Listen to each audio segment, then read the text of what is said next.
In the Roaring Twenties, there was one name that ruled the Chicago underworld with an iron fist: Al Capone. He was an emperor, really, and his empire was built on bootleg booze, bribery, and just plain blood. For years, he seemed completely untouchable, a ghost the law could never quite catch. But you know what? His empire wasn't brought down in a hail of gunfire. Nope, it was unraveled, piece by piece, by a paper trail. We all know the legend, right? The Tommy guns, the gang wars, the guy who controlled an entire city through pure fear. But the real story, the one that actually put him behind bars, you'll find that in the ledger. It's a story that stars accountants, not G-men. It's about receipts, not raids. So how on earth did the accountants win? Well, let's follow the money. And that really is the million-dollar question we're digging into here. How does a man who literally gets away with murder end up getting convicted on paperwork? The answer, it turns out, is in a quiet, brilliant, and unbelievably painstaking investigation that completely changed the game for how law enforcement fights organized crime. Okay, so first, let's set the scene. By the mid-1920s, Al Capone isn't just a gangster. He's the undisputed king of Chicago. His organization has its hands in everything: gambling, prostitution, and of course, the incredibly profitable bootlegging rackets of the Prohibition era. The guy's income is just staggering, and his power feels absolute. So you have to ask, why couldn't the local cops just stop him? Well, here's why the system was completely broken. You had widespread corruption, meaning police, judges, politicians, they were on his payroll. Witnesses, they were way too terrified to even think about testifying. And the ones who did, well, they had a habit of disappearing. And even the big murder cases, like the infamous St. Valentine's Day massacre, were just too hard to pin on him directly. He seemed totally above the law.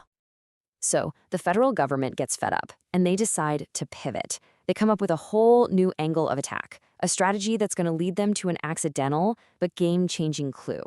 They tell the Treasury Department, forget the murders for a minute, just follow the money. And a quiet, super meticulous special agent named Frank J. Wilson gets put in charge of this financial manhunt. For months, Wilson and his team are just hitting a brick wall. Capone is a financial ghost. No bank accounts, no property under his own name. Everything is paid for in cash. But then, they get a break.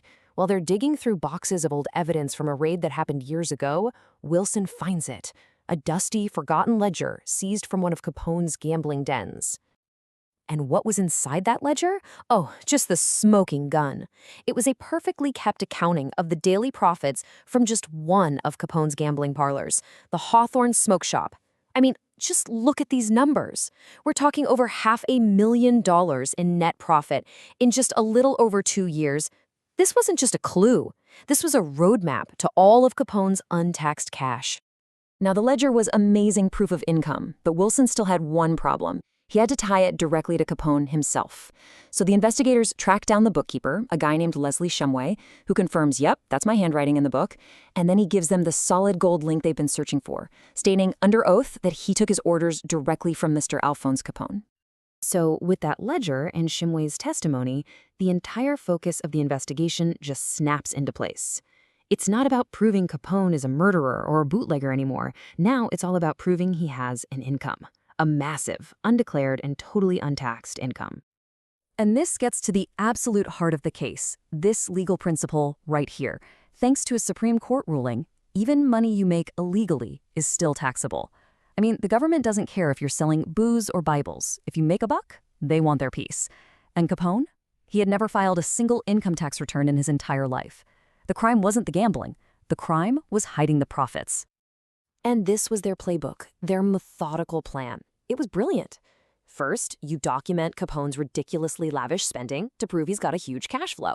Step 2, you use those ledgers and witnesses to prove that cash is his income. Step 3, you show that he never ever filed a tax return. And step 4, well, the only conclusion you can draw is to indict him for willful tax evasion. It's airtight. So the agents start piecing everything together, every wire transfer, every witness statement, and of course, the ledgers. And they land on this staggering number: over $1 million in unreported net income in just 6 years. You know what that is in today's money? That's well over $18 million. The sheer scale of the tax evasion was just undeniable. Okay, so with this mountain of evidence, the case finally moves to the courtroom. But the prosecution is smart. They don't just charge him for one bad year. No, they build a legal fortress, indicting Capone on 22 separate counts of tax evasion and failure to file, stretched across multiple years. This puts an incredible amount of pressure on him and leaves him with almost no room to maneuver. And you know what makes the prosecution's case even stronger? Capone's own arrogance.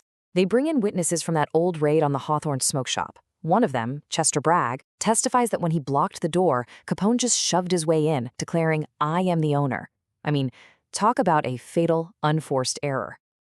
And they had another witness from that same raid, a Reverend H.C. Hoover, who gets up on the stand. He recalls Capone trying to cut a deal, offering to shut down his operations in one town if the Reverend would just back off in another. It's yet another clear admission that he's the one in control, that he owns the whole criminal enterprise.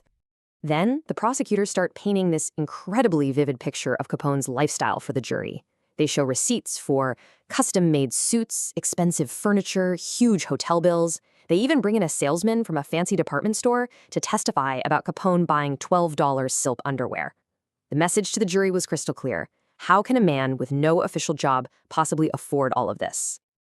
At this point, Capone's defense is just in shambles. They try to argue that all the money was from gambling losses at the horse track, but the testimony is weak, and it just completely falls apart.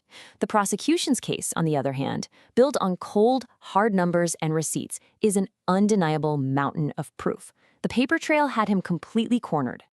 On October 18, 1931, the jury comes back with its verdict. Guilty. Not on all 22 counts, but on 5 critical ones, including 3 felony counts of willfully evading federal income tax. The untouchable man was finally going down. And the sentence is a total shock to everyone. 11 years in federal prison, a $50,000 fine, and he's ordered to pay back over $200,000 in back taxes. At the time, it was the single harshest sentence ever handed down for tax evasion. The King of Chicago was officially out of business and on his way to a prison cell.